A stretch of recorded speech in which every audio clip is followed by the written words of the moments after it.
Boa tarde. Nesse momento, eu venho trazer uma breve mensagem ao seu coração para tentar esclarecer o que tem acontecido muitas vezes com as pessoas dentro e fora da igreja e mostrar o que o Senhor Jesus Cristo fez por nós. Hoje em dia, nós estamos vivendo em 2022, nós ouvimos muitas pessoas falando mal da igreja, censurando líderes religiosos, líderes da igreja, pessoas denominadas cristãs, criticando umas às outras. Mas espera aí, se nós estamos todos com o mesmo processo, o mesmo projeto, servindo o mesmo Deus, crendo em Cristo Jesus e na obra da cruz, por que existem críticas, divisões, dissensões? Por que existem pessoas que se autodenominam melhores que as outras, ou ministérios melhores que os outros? É porque nós nos esquecemos que existe um quesito importante e primordial para que uma pessoa ela seja cristã. Uma pessoa, para ser cristã, ela precisa de um novo nascimento. E um novo nascimento, ele só é possível quando a pessoa compreende o que Jesus fez por ela. Uma pessoa nascer de novo não é ser convencida por outra pessoa porque ela está com a vida destruída no álcool, nas drogas. O novo nascimento não é você ser convencido por uma pessoa de que você se separou no seu casamento e que se o seu casamento está bem é porque Deus está na sua vida. Não. O novo nascimento é uma decisão sua, mediante aquilo que na cruz Jesus Cristo fez por você. O novo nascimento só acontece quando você compreende o que o Senhor Jesus fez por você. E hoje o que eu quero falar é justamente sobre nascer de novo, sobre a compreensão daquilo que nosso Senhor Jesus Cristo realizou naquela cruz. Quando eu pergunto às pessoas o que Jesus fez por você, você sabe me dizer? A maioria das respostas é a seguinte: morreu por mim, se sacrificou por mim. Deixa eu colocar você para pensar um pouquinho. Se a minha mãe morrer por mim, quais serão os benefícios que ela vai trazer para mim? Nenhum. Se a minha mãe morrer por mim, ela pode até estar me ajudando em um determinado momento, se for um caso de perigo. Mas se ela morrer por mim, eu vou me tornar órfão. Eu vou ficar triste. Eu vou me sentir sozinho. Eu vou ficar com saudades. Então a minha mãe morrer por mim vai me trazer somente infortúnio, tristeza, dor, saudades. Benefício? Praticamente nenhum. Agora, o que ela fez por mim, isso me traz benefício, em vida. Jesus Cristo, então, ele veio aqui e ele fez 3 coisas lá naquela cruz, que são importantíssimas e estão relacionadas diretamente com o novo nascimento. E eu quero que você, juntamente comigo, analise isso nesse dia. Eu não sei se você vai estar ouvindo essa mensagem de manhã, de tarde, de noite, numa madrugada, são, bêbado, triste, alegre, não sei. Eu sei que o desejo do meu coração e a minha oração a Deus em Cristo Jesus é que você a ouça e compreenda. Primeiro ponto, Jesus, quando ele veio aqui a esta terra, foi depois de 4.000 anos da criação do ser humano. E ele veio aqui justamente para comprar o ser humano. No livro de 1 Pedro 1,18, o apóstolo Pedro, pela revelação do Espírito Santo, diz o seguinte: não foi com ouro e nem com prata que nós, cristãos, fomos comprados da vã maneira de viver que recebemos dos nossos pais, que era relativa à lei, mas sim com o precioso sangue de Jesus Cristo, como de um cordeiro imaculado. Ok? Então, Jesus ele veio aqui 4.000 anos após a criação, num momento crucial que Paulo chama de plenitude dos tempos, para nos resgatar da mão daquele que estava nos oprimindo, daquele que queria nos destruir. Então, Jesus ele vem aqui para comprar. E o que aquele que era o ser que era dono do ser humano queria? Sangue. Se você voltar na velha aliança, nos ritos da velha aliança, de Moisés, do Deus Javé, você vai encontrar um tipo de sacrifício que prefigurava o de Cristo. Por exemplo, se uma pessoa cometesse um pecado dentro da sua casa, machucasse alguém, ferisse alguém, dependendo do tipo de pecado, ela pegaria um cordeiro perfeito do seu rebanho, levaria até o sacerdote. O sacerdote ia examinar esse cordeiro, você pediria perdão ao sacerdote, o sacerdote ia analisar, sacrificaria o cordeiro, retiraria o sangue dele, ia aspergir no altar, ia aspergir em você. E você era perdoado do seu pecado, e você estava redimido. Então Jesus estava no céu, no terceiro céu, porque existe o terceiro céu. 1 Timóteo 6, no versículo de número 16, Paulo diz que Deus possui em si mesmo a imortalidade e ele habita na luz inacessível, sem acesso, a qual nenhum dos homens viu nem pode ver. Paulo em 2 Coríntios escreve que conheceu um homem que há 14 anos, se no corpo ou na carne ele não sabe, foi elevado ao terceiro céu, que é onde Deus habita, e ouviu palavras inefáveis, as quais não é lícito se dizer a um homem. Então nós temos aqui o céu físico, nós temos o segundo céu, que é onde os anjos habitavam. Um dia Jacó está deitado sobre uma pedra, depois de fugir do seu irmão para não morrer, e ele vê os anjos descendo e subindo uma escada, tocando no céu, trabalhando entre a terra e o céu. E ele colocou a pedra ali e disse, isso aqui não é outro lugar senão a casa de Deus. Ele estava se referindo ao segundo céu, mas esse não é o lugar onde Deus habita. Deus nunca foi visto por alguém. O Filho que está no seio do Pai o fez conhecer. E se ele habita na luz inacessível, ele só se manifestou em Cristo, não era ele que estava trabalhando neste segundo céu. Tá bom? Então Jesus ele vai mostrar para a gente que existe o primeiro, que é o céu físico, o segundo, que é um céu espiritual, que é a habitação dos anjos, e o terceiro céu, que é onde Deus, o Pai, o verdadeiro Deus, habita. E Jesus estava observando essa terra, que não é dele, porque quando Pilatos queria livrá-lo, ele repetiu por 2 vezes a Pilatos, o meu reino não é deste mundo. Jesus estava dizendo, eu não tenho parte com esta criação terrena. Então Jesus está dizendo que o reino dele vai muito além de todas essas constelações, de todos esses planetas e estrelas que você vê no céu. Está muito além. Porque o que o olho não viu, o ouvido não ouviu e nunca subiu o coração do homem, Deus havia preparado para aqueles que creem em Jesus. Quando Paulo diz isso em 1 Coríntios, está se referindo a conhecer as coisas do verdadeiro Deus. Ok? Eu estou dizendo tudo isso para você para tentar te expor e esclarecer para você o que Jesus veio fazer. Jesus, o Pai, o Filho e o Espírito Santo estavam no terceiro céu, que é o reino deles, e que com certeza é infinitamente maior do que esse sistema cosmopolita, que esse sistema cósmico, que é muito pequenininho perto do reino de Deus. E ele olhou aqui para baixo e viu que os anjos criaram os homens, deram uma lei rigorosa demais aos homens e passaram a oprimir os homens. Então ele pega e fala para o pai dele, pai, eu quero resgatar esses homens, eu amo esse povo e eu estou vendo que ele está sofrendo, está sendo amaldiçoado, está sendo destruído, e ele não tem nem sequer culpa e nem sequer entende por que está acontecendo isso. E eu os amo, eu quero resgatar. E é como se o pai dissesse assim, filho, qual é o seu plano? E aí, em Hebreus capítulo 12, o apóstolo que escreve aos Hebreus, o irmão que escreve aos Hebreus, ele diz que Jesus é autor e consumador da fé. Eu vou salvá-los se eles crerem em mim. Fé. Eu vou salvar se eles crerem na obra que eu vou realizar lá embaixo. Como é que será isso? Eu vou tomar a forma de homem e vou descer aquela terra. E a exigência do sangue que aquele anjo faz pelos seres humanos que ele criou, eu vou pagar. Eu vou comprar eles com meu sangue. Então Jesus ele tem um plano de descer aqui, deixar de ser Deus, tomar forma de homem. Em João capítulo 4, verso 23, diz que Deus é espírito e importa que os seus adoradores o adorem em espírito e em verdade. Então o espírito não tem carne nem sangue. Então Jesus teve que deixar o seu lugar no terceiro céu, vir aqui na terra e nascer como um ser humano falho, um ser humano cheio de deficiências, como eu e você, carnal. E ele teve que descer aqui, para que ele tivesse sangue e pudesse assim pagar por nós, nos comprar. E o preço era o sangue dele. Como aquele anjo que dominava o mundo, que era o reino dele, o tal de Yahvé, Javé, Jeová, como você quiser chamá-lo, ele exigia sangue quando uma pessoa pecava, tinha que ir ao seu templo exigir sangue, e o sacrifício tinha que ser feito pelos seus sacerdotes.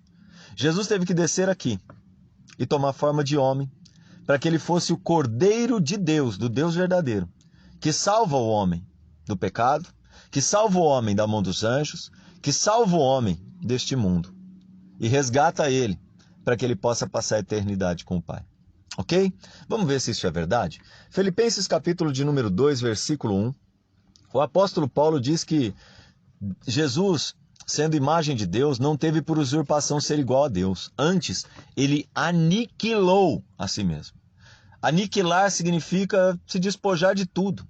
Se uma bomba cai num determinado vilarejo e destrói ele completamente sem deixar nada, ela aniquilou aquele vilarejo. Então Jesus, ele aniquilou o seu poder, a sua glória,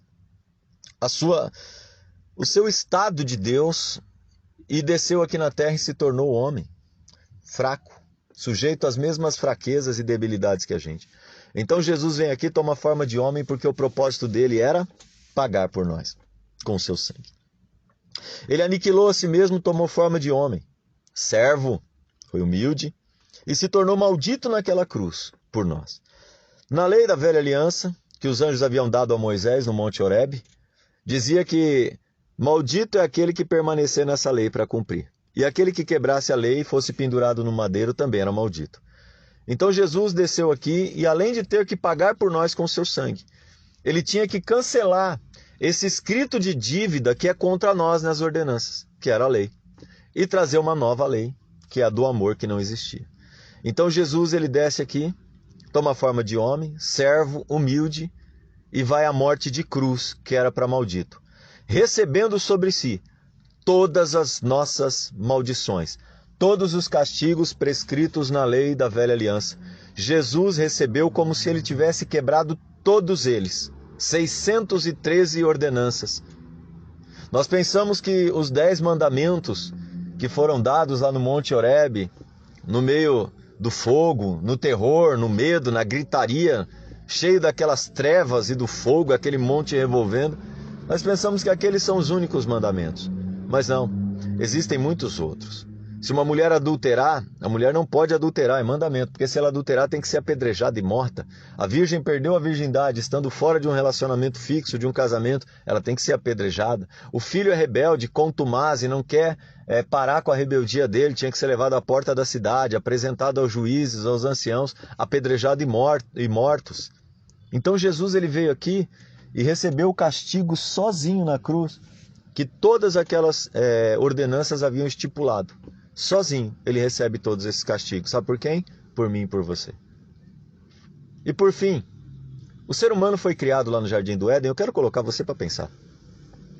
E a maioria da teologia nos ensina, e eu na igreja acreditei muito nisso, que Adão e Eva eram espirituais. E que Adão e Eva não eram para morrer. Em primeiro lugar, se Adão e Eva foram criados imortais, eles deveriam estar com a gente aqui até hoje. Eles não deveriam morrer. Tá? Então isso é uma grande mentira. Alguns, para tentar disfarçar isso, dizem que eles tinham o gene da vida eterna, porém quando pecaram, perderam. Então eles nunca foram imortais. Eu quero trazer uma reflexão. Adão e Eva já foram feitos do pó. Pó, na figura da linguagem bíblica da velha aliança, é morte. Pó é matéria orgânica, de onde vem todos os seres, tanto os vegetais como a fauna, a flora e os seres humanos. Todos nascem da terra. Todos os organismos da terra são organismos vivos que geram vida. Tanto a vida ruim como a boa. Então o ser humano, ele é terreno. Ele é natural. Ele veio da terra. Então ele não é espiritual. Quando lá no Gênesis você vê a composição do homem, diz que soprou Yahvé no homem o fôlego de vida, e ele se tornou alma vivente. Alma. Alma é matéria, não é espírito. O homem nunca foi espiritual. O homem só se torna espiritual quando ele é espiritual maligno mediante a lei, ou quando ele é espiritual tendo a mente de Cristo na nova aliança. Existe um espiritual do mal e existe um espiritual do bem, que é o de Jesus. Ok? Vamos lá então. No livro de Gênesis, eles foram formados do pó da terra. E a Eva, ela já tinha em si a renovação do seu óvulo. Ela menstruava. E se ela menstruava, é sinal que o seu corpo está envelhecendo. É sinal que ela é mortal. O homem tinha fluxo de esperma. Então isso é sinal que a vida vem e passa. Isso é um sinal de semente. E se tem semente, a árvore velha morre. para nascer a nova, é semeada uma nova. Então é um ciclo, não há imortalidade. Adão e Eva não precisariam nem sequer comer aquele fruto para que eles morressem. Porque se ela já menstruava e ele já tinha fluxo, eles já eram mortais. Então Jesus ele veio aqui e falou, bom, o homem foi feito mortal. Tanto é que no Salmo de número 3, se não me falha a memória, Davi diz, o que é o homem mortal para que Yahvé se lembre dele? O homem é um sopro que vem e vai, passa. Então o homem feito na velha aliança, o homem que existia antes de Cristo, é natural, é mortal, é animal. Eu vou trazer aqui uma palavra um pouco mais pesada. No livro de Eclesiastes, capítulo 3, verso 18, Salomão disse que Yahvé prova o homem para saber que em si mesmo ele é como um animal. Os homens morrem igual os animais. Então Jesus viu a gente sendo oprimido, vivendo uma vida efêmera aqui sem propósito. E ele fez o quê? Ele falou, vou descer lá, vou tomar forma de homem. E aquele anjo, ele exige sangue para a redenção do homem, eu vou pagar por ele. Aquele anjo exige que a lei seja cumprida, eu vou receber todos os castigos e vou inocentar o homem. E aquele ser criou o homem imortal, porque ele não tem o poder da imortalidade nele, mas eu vou tornar o homem imortal, porque eu vou vencer a morte que foi inserida lá no jardim do Éden sobre a vida do homem. Vou derrotá-la ao terceiro dia e vou triunfar sobre ela. Então Jesus veio aqui na terra, na verdade, tomou forma de homem, deixou de ser Deus, passou uma humilhação tremenda por amor à minha e à sua vida, porque ele veio nos resgatar e nos gerar de novo para o Pai. A palavra do Senhor diz que nós somos gerados de novo. Vamos descobrir o que é isso? Nunca houve Deus na velha aliança, a graça de Deus nunca esteve na velha aliança e muito menos verdade naquele lugar. Vamos ver se isso é confirmado na Bíblia? Em João capítulo 1, verso 17 diz o seguinte, a lei foi dada por Moisés, a graça e a verdade vieram por Jesus Cristo. Então não havia graça, se não havia graça, favor para o homem, havia sim muita condenação e muita desgraça na vida do homem. Não havia verdade, então aquilo é um conto de fadas, aquilo é uma fábula judaica engendrada e enganosa, é mentira. Então Jesus ele vem aqui para trazer a graça e a verdade. Tito, deixa eu me lembrar, capítulo 2, versículo 11, diz o seguinte, a graça de Deus se há manifestado, porque ela nunca esteve aqui, trazendo, ela trouxe, porque nunca esteve, salvação a todos os homens. Jesus, pelo favor e pelo amor do Pai, e pelo amor que o Pai, o Filho e o Espírito Santo tiveram por nós no terceiro céu, desceu aqui e manifestou o amor dele, a graça dele, a verdade dele, sobre a nossa vida. Então Jesus ele está mostrando uma realidade espiritual, de que existe um ser criado terreno, que não é a imagem e semelhança de Deus, e que muito menos foi gerado por Deus. Vamos ver se é verdade? Em João capítulo de número 1, versículo 11, diz o seguinte, Jesus veio para o que era seu. O que era seu? O seu, que é relatado na velha aliança, era o sofrimento. Isaías 53. Jesus haveria de padecer naquela cruz, seria moído por Yahvé, mas pela sua vinda nós seríamos restaurados a Deus. Então Jesus veio para o que era seu, e ele sabia que ia sofrer. Quando Pilatos quis livrar ele, falou, eu posso te livrar. Ele falou, rapaz, eu vim justamente para esse momento. Eu vim justamente para isso. Como é que você quer me livrar de algo que é o propósito que eu tenho que vir? Eu tenho que morrer. Jesus sabia que ele ia ter que morrer por nós, e pagar por nós, e vencer por nós. Então ele toma essa decisão, vem. Então veio para o que era seu martírio, seu sofrimento, para pagar com seu sangue, para anular as maldições da lei, para vencer a morte, para nós termos a vida eterna. Ele veio nesse propósito. Mas os seus, agora, para quem ele pregou primeiro? Primeiro ele pregou para Israel, de quem ele é descendente físico.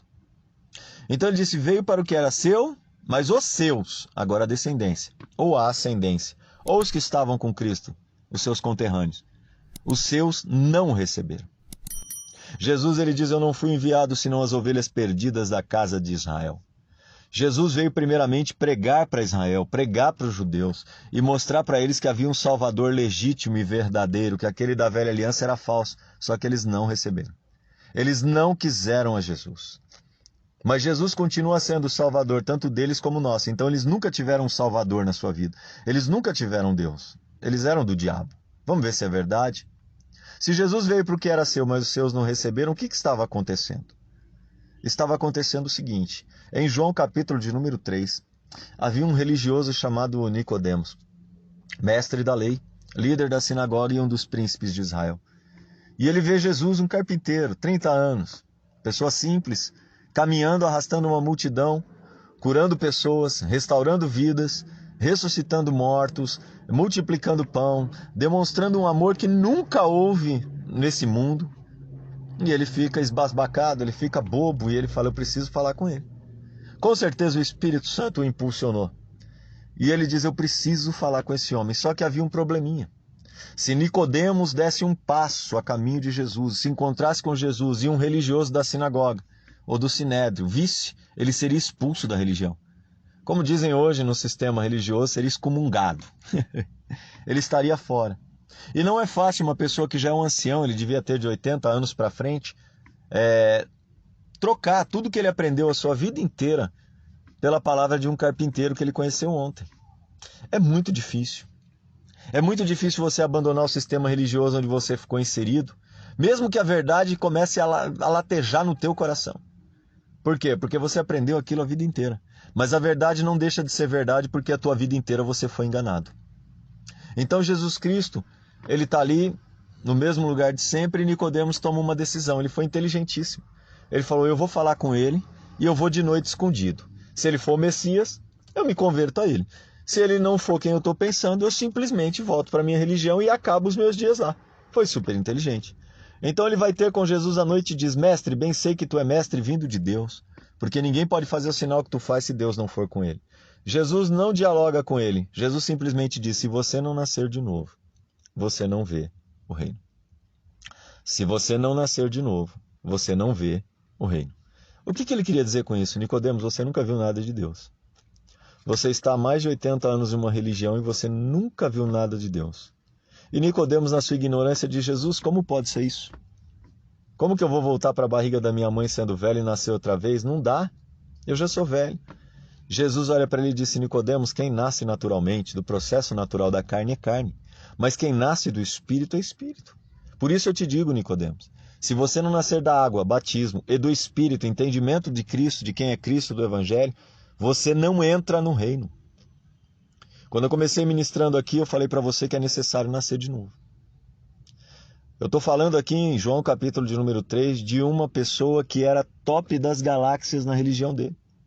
Ele era perfeito naquilo que ele fazia, era mestre dos judeus, líder da sinagoga e príncipe em Israel.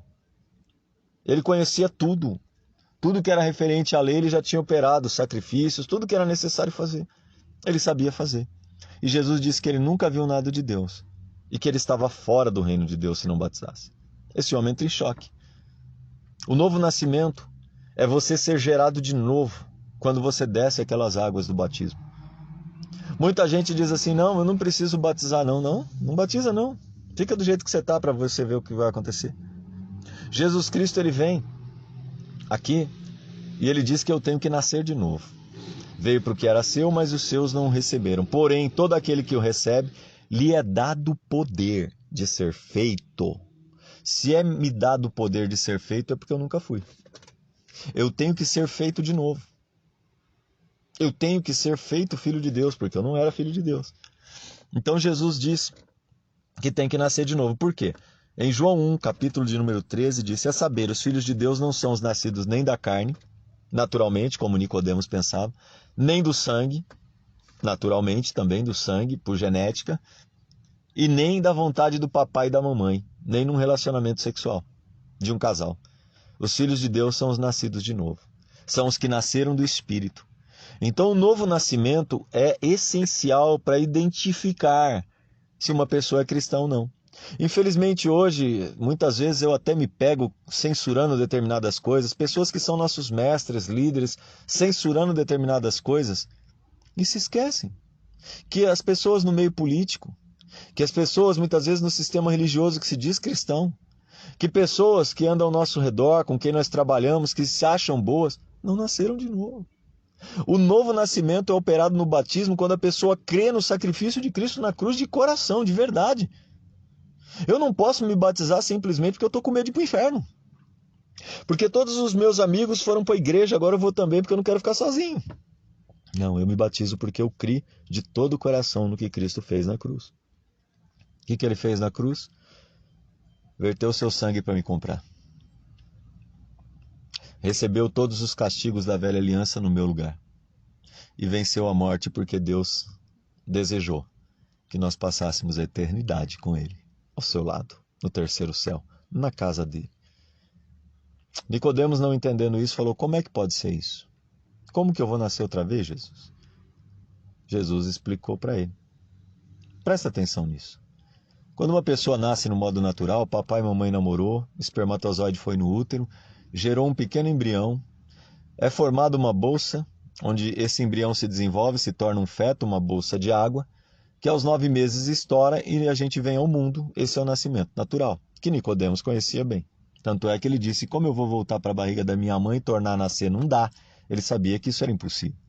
Mas Jesus explica para ele que o novo nascimento não é relativo a nascer novamente da carne. Porque os filhos de Deus não são nascidos da carne, do sangue ou da vontade do pai e da mãe, mas nascem de Deus pelo Espírito. Então, quando uma pessoa é gerada naturalmente, o espermatozoide, que é o sêmen, que é a semente, fecunda o útero e traz um novo ser ao mundo. Jesus também tem um espermatozoide dele, que é o Evangelho, que é a semente dele. Por isso que ele diz em Mateus 13 que o semeador saiu a semear. A semente de Cristo é o Evangelho. O que é o Evangelho? O Evangelho é a paga na cruz. O recebimento das maldições, anulando a velha aliança com todos os seus mandamentos, e onde eu recebo um novo mandamento: amem uns aos outros como eu amei a vocês. João 13:34. Um novo mandamento só. Para amar como Jesus, não é o próximo como a ti mesmo. O teu padrão de amor é muito pequeno. É amar como Jesus amou. Aí ficou difícil. Então, para mim amar como Jesus amou, eu preciso que o amor dele seja derramado no meu coração. Por isso que Paulo diz no livro de Romanos, capítulo de número 5, verso 5, que o amor de Deus é derramado em nossos corações pelo Espírito Santo que nos é dado. Quando eu nascer de novo, eu vou estar pedindo a Deus que o amor dele seja derramado em meu coração. E o Espírito Santo vai passar a habitar em mim, fazendo a ponte de ligação entre esse amor e a minha vida. Então, quando eu for fazer uma grande besteira, quando eu for cometer um grande erro, e eu tenho o amor de Deus no meu coração, eu pedir para ele derramar amor no meu coração, o amor de Deus não vai deixar eu fazer essa besteira. Por isso que hoje há muitos divórcios. Por isso que hoje há muita maldade. Por quê? Porque as pessoas não nasceram de novo. Elas não conhecem, não têm em si o amor de Deus. Então, o novo nascimento gera para mim uma nova criação. Como é que é isso? Jesus nos insemina no nosso ouvido, tá? Com o Evangelho. O espermatozoide dele, o sêmen dele, a semente dele é o Evangelho, é o que ele fez na cruz. E aí, essa palavra vai e entra no coração e deixa um embriãozinho chamado fé. E esse embrião chamado fé vai se desenvolvendo, até que você se decida se quer ou não ser uma nova criatura, nascer de novo. Quando você vê que Jesus realmente fez isso por você, e você entende, e você sabe no teu coração que Jesus é o teu Salvador, aí você sepulta a velha criação, você batiza, desce as águas. Quando você descer as águas no batismo, você está sepultando a velha criação, que pertence aos anjos, que pertencia ao diabo. Satanás disse: olha, se você prostrado me adorar, eu entrego todos esses povos na sua mão, são todos meus, me foi entregue, eu dou a quem eu quiser. Ele não mentiu. Então, quando você batiza, você está sepultando a velha criação. E o diabo está perdendo. O que ele vai fazer com o corpo morto? Nada, perdeu. Você foi sepultado com Cristo na morte. Eita! Só que quando você sai daquela água, glória a Jesus, quando você sai daquela água, o útero de Deus se rompe. E você nasceu de novo e é declarado filho de Deus em poder. Olha que coisa linda. Olha que maravilha. Na carne eu sou inseminado pelo meu pai, no útero da minha mãe eu venho a nascer, vivo uma vida aqui de opressão, de angústia, de maldade, sou escravo, não tenho liberdade, não tenho vontade própria. Aí Jesus vem, paga por mim, anula as maldições, me traz a lei do amor e vence a morte para eu ter vida eterna junto de um Deus de amor. E a única coisa que eu tenho que fazer é crer e batizar, sepultar a velha criação e pedir para que ele me dê a nova. Quando você nasce de novo, a tua mente também começa a ser trabalhada. Deixa eu dizer uma coisa a você que está me ouvindo. Quando uma criança nasce e ela está com frio, ela só chora e a mãe cobre. Se ela está com fome, ela só chora, a mãe alimenta. Se ela está com dor, ela só chora, a mãe cuida. Quando você nascer de novo, sair daquela água, não tenha medo. Tem muita gente que tem medo de se batizar porque ainda tem um vício. Não tem problema. Por quê? Porque quando você nascer de novo, Deus vai ter autonomia para tirar o teu vício. O problema das pessoas não se batizarem é porque elas acham que porque ela não casou ainda, ela ainda tem um vício no cigarro, na bebida, ela não pode batizar. Não tem nada a ver com isso. Ela tem que crer de todo o coração. Por quê? Porque ninguém se batizou liberto. A maioria das pessoas, a teologia diz que você batiza liberto. Mentira. Todos com quem eu me relacionei, eu vi tanta falha na vida das pessoas, eu tenho certeza que você está me ouvindo, já viu também, a hipocrisia de pastores, de líderes, dos meus irmãos, amo meus irmãos, mas é hipocrisia. Cometem erros, falam palavras torpes, acabam enganando pessoas, fazem piadinhas de mau gosto. Não fazem? Faz. Zombam. O que a nova aliança diz para não fazer. Aí ele, não, mas quando eu nasci de novo, eu me tornei perfeitinho. Não, querido, você é santificado por Cristo. Eu quero te trazer uma palavra para você que pensou em se batizar e por motivos religiosos, sem Bíblia, sem Evangelho, você desistiu e você estava com o coração fervendo e queria batizar. Em 1 Coríntios, capítulo de número 1, versículo 30, diz que Deus o Pai, o verdadeiro, no Novo Testamento, fez de Jesus para nós santificação. Primeira coisa, quando Jesus lá naquela cruz vence, ele conquista para nós a santidade. E ele, quando eu me batizo, me torna santo. Deixa eu dizer uma coisa para você, se você tem filho, ele pode ser até meio nocegão, mas você o considera um santo, porque ele é seu filho. Jesus nos santificou pelo sacrifício dele na cruz. Então Deus o fez para nós santificação. Deus também o fez para nós redenção. Eu não sou salvo por obras. Paulo diz que pela graça sois salvos, 1 Coríntios, Efésios 2, versículos 8 ao 10. Pela graça vocês são salvos, isso não parte de vocês, é um dom de Deus. Não por obras, para que ninguém se glorie, mas pela graça. Então Paulo está explicando que a salvação é um dom de Deus. Então eu sou redimido pela obra que Cristo fez na cruz. Então Deus o fez para mim. Santificação. Eu sou santo. Outro dia eu estava evangelizando num determinado lugar e um rapaz embriagado quis falar comigo. Eu fui falar com ele, aí o demônio pegou ele. Falou, você não é santo. Falei, em Cristo eu sou. E fui para cima dele. Eu falei umas 5 vezes, em Cristo eu sou. Ele quase caiu no chão. O diabo quer fazer você desmerecer, não crer, descrer do sacrifício de Cristo na cruz. Eu não sou santo pela minha santidade intrínseca. Não, eu sou santo porque Jesus me santificou. Eu não sou salvo porque eu me esforcei, nunca matei, nunca roubei, Não, eu sou salvo porque Jesus na cruz conquistou a redenção para mim. Deus o fez para nós. Santificação, redenção, sabedoria. Meu Deus, isso aqui aperta no sistema religioso. A maioria da cristandade, eu também já pensei assim, achava que Salomão recebeu sabedoria de Deus. Se Salomão recebeu sabedoria de Deus e se tornou o asno que ele foi, não era de Deus. Porque o apóstolo Tiago diz que a sabedoria de Deus é pura, tratável, benigna. A sabedoria de Deus não é a sabedoria que Salomão tinha para extorquir o povo, para matar o seu irmão e tomar o reino e passar a perna em 9 antecessores dele, 9 pessoas que estavam na frente dele para reinar, para ter 1000 mulheres se prostituir e se tornar satanista, para ser pior do que o sistema de esquerda que a igreja combate, oprimindo o povo, extorquindo ele para manter o seu padrãozinho de santinho das galáxias. Salomão nunca conheceu a Deus, mas Deus o fez para nós, Cristo, sabedoria. Sabedoria de Deus é Cristo. Deus o fez para nós santificação, redenção e sabedoria e justiça. Essa aqui é tremenda. Quantas vezes você vê alguém que se acha mais justo que você?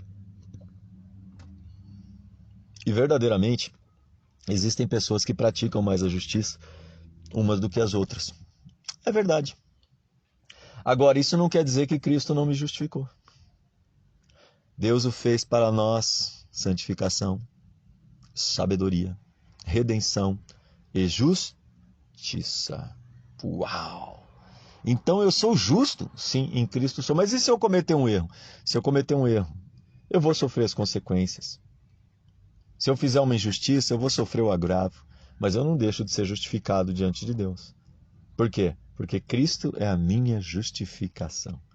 Então, meu querido, minha querida que está me ouvindo, a mensagem da cruz é isso. Tudo que for dito fora disso, ou são ensinamentos que Cristo nos trouxe de modo vivente, que é até bom, glória a Deus, nós precisamos, na relação ao casamento, pais e filhos, como lidar com o patrão empregado, amar, isso aí Jesus nos trouxe. Mas a mensagem da cruz é o que eu falei para vocês. E quando uma pessoa nasce de novo da água e do Espírito, ela é uma nova criação. As coisas velhas têm que passar. Segundo aos Coríntios 5,17 diz que se alguém está em Cristo, creu, tudo isso que eu falei que ele fez, nasceu de novo, desceu as águas do batismo e foi gerado por Deus.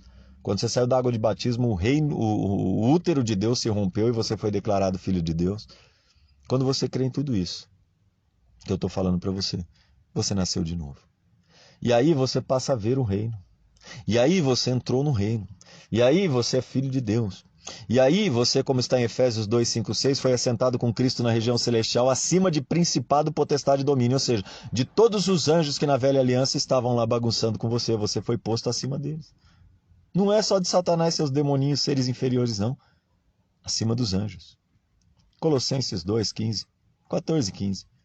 Diz que Jesus naquela cruz triunfou sobre os principados e as potestades, expôs eles. As obras dele foram expostas. Os enganos deles foram manifestados. As mentiras deles foram manifestadas. Jesus os expôs na cruz, triunfou sobre eles e despojou-os. Despojar é vencer uma guerra e tirar os bens de outra nação.